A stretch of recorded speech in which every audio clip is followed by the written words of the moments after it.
ಪ್ರಯಾಗರಾಜ್ನಲ್ಲಿ ಮಹಾಕುಂಭಮೇಳದ ಸಡಗರ ಇಡೀ ದೇಶವನ್ನ ಭಕ್ತಿಯ ಸಾಗರದಲ್ಲಿ ಮಿಂದೇಳುವಂತೆ ಮಾಡಿದೆ.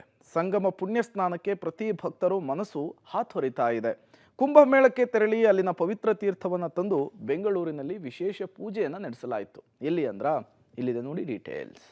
ಪ್ರಯಾಗ್ರಾಜ್ನಲ್ಲಿ ಮಹಾಕುಂಭಮೇಳ, ಭಕ್ತಿ ಸಾಗರದಲ್ಲಿ ದೇಶದ ಭಕ್ತ ಕೋಟಿ ಜನ. ತ್ರಿವೇಣಿ ಪವಿತ್ರ ತೀರ್ಥಕ್ಕೆ ಬೆಂಗಳೂರಿನಲ್ಲಿ ಪೂಜೆ. ಗಂಗೆ, ಯಮುನೆ, ಸರಸ್ವತಿ ಗುಪ್ತಗಾಮಿನಿಯಾಗಿ ಸಂಗಮವಾಗುವ ಪವಿತ್ರ ಸ್ಥಳವದು. ಕೋಟಿ ಕೋಟಿ ಭಕ್ತವೃಂದ ದೂರದ ಪ್ರಯಾಗ್ರಾಜ್ಗೆ ತೆರಳಿ ಪುಣ್ಯ ಸ್ನಾನ ಮಾಡಿ ಪುನೀತರಾಗುವ ಕ್ಷಣಕ್ಕೆ ಕಾಯುತ್ತಾರೆ. ಅದರಲ್ಲೂ ಈ ವರ್ಷವಂತೂ ಮಹಾಕುಂಭ. 144 ವರ್ಷಕ್ಕೆ ಒಮ್ಮೆ ಬರುವ ಮಹಾಕುಂಭ ಮೇಳಕ್ಕೆ ಭಕ್ತ ಕೋಟಿ ಜನ ಸಾಕ್ಷಿಯಾಗ್ತಿದ್ದಾರೆ. ತ್ರಿವೇಣಿ ಸಂಗಮದಿಂದ ತಂದಿರುವ ಪವಿತ್ರ ತೀರ್ಥಕ್ಕೆ ಸಾಕಷ್ಟು ಮಹತ್ವವಿದೆ. ಮೌನಿ ಅಮಾವಾಸ್ಯೆಯೊಂದು ಮಹಾಕುಂಭ ಮೇಳದಿಂದ ತಂದ ತೀರ್ಥಕ್ಕೆ ಬೆಂಗಳೂರಿನ ಕಬ್ಬನ್ ಪಾರ್ಕ್ನಲ್ಲಿ ವಿಶೇಷ ಪೂಜೆ ನಡೆಯಿತು.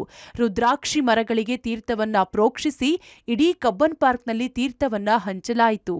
ಕಬ್ಬನ್ ಪಾರ್ಕ್ ಒಂದು ಮಾದರಿ ಪಾರ್ಕ್ ಇದು ಪ್ರಪಂಚದಲ್ಲೇ. ಈ ಪಾರ್ಕಲ್ಲಿ ಇರ್ತಕ್ಕಂಥ ಎಲ್ಲರೂ ಪೌರ ಕಾರ್ಮಿಕರು, ಮತ್ತೆ ಇಲ್ಲಿ ವಾಕರ್ಸ್ ಅಸೋಸಿಯೇಷನ್ ಮೆಂಬರ್ಸ್ಗಳು, ಮತ್ತೆ ಇಲ್ಲಿ ಸೆಂಟ್ರಲ್ ಲೈಬ್ರರಿಗೆ ಬರ್ತಕ್ಕಂಥ ವಿದ್ಯಾರ್ಥಿಗಳು, ಇವರಿಗೆಲ್ಲ ನಾನು ಒಂದು ನೀರು ಕೊಡಬೇಕು. ಈ ನೀರನ್ನು ತಂದು ಇಲ್ಲಿ ಗಿಡ ಮರಗಳಿಗೆ ಚಿಮ್ಕಿಸ್ಬೇಕು. ಮತ್ತೆ ಎಲ್ಲ ಮೋಕ್ಷ ಸಿಕ್ಕಲಿ, ಇಲ್ಲಿ ಬರೀ ಇರ್ತಕ್ಕಂಥ ಎಲ್ಲರಿಗೂ ಒಳ್ಳೇದಾಗಲಿ ಅಂತ ನಾನು ಕುಂಭಮೇಳಕ್ಕೆ ಹೋಗಿ ಮೌನಿ ಅಮಾವಾಸ್ಯೆ ದಿವಸ ಕಷ್ಟಪಟ್ಟು ಅಲ್ಲಿಂದ ತಂದು ನಾನು ಇಲ್ಲಿ ಎಲ್ಲರಿಗೂ ಕೊಡ್ತಾ ಇದ್ದೀನಿ. ಇನ್ನು ಮಹಾಕುಂಭ ಮೇಳಕ್ಕೆ ಪ್ರಯಾಗ್ರಾಜ್ಗೆ ಹೋಗೋದಕ್ಕೆ ಸಾಧ್ಯವಾಗದೇ ಇದ್ದವರು ಪವಿತ್ರ ತೀರ್ಥ ಪಡೆದು ಖುಷಿಯಾದ್ರು. ಪೂಜೆಯಲ್ಲಿ ಪಾಲ್ಗೊಂಡು ಸಂಭ್ರಮ ಪಟ್ರು. ಇಲ್ಲಿ ರುದ್ರಾಕ್ಷಿ ಗಿಡಗಳಿದೆ, ಅದರ ಪೂಜೆ ಮಾಡಿ ಮೌನಿ ಅಮಾವಾಸ್ಯೆ ದಿವಸ ಹೋಗಿ ನಮ್ಮೆಲ್ಲರಿಗೂ ಒಳ್ಳೇದಾಗ್ಲಿ ಅಂತ ಅಲ್ಲಿಂದ ಸಂಗಮದ ನೀರು ತಂದಿದ್ದಾರೆ. ಸೊ ಹಾಗಾಗಿ ಇಂದು ಈ ದಿವಸದಂದು ನಾವು ರುದ್ರಾಕ್ಷಿ ಗಿಡಕ್ಕೂ ನಮಸ್ಕರಿಸಿ ಈ ನೀರನ್ನು ನಮ್ಮಲ್ಲೆಲ್ಲರಿಗೂ ಬಂಧು ಮಿತ್ರರಿಗೆ ಕೊಟ್ಟಲ್ಲಿ ಅವರು ತಂದಿರೋ ಆ ಪುಣ್ಯದ ನೀರು ನಮ್ಗೆಲ್ಲರಿಗೂ ಸೇರ್ಲಿ, ಎಲ್ಲರಿಗೂ ಒಳ್ಳೇದಾಗ್ಲಿ.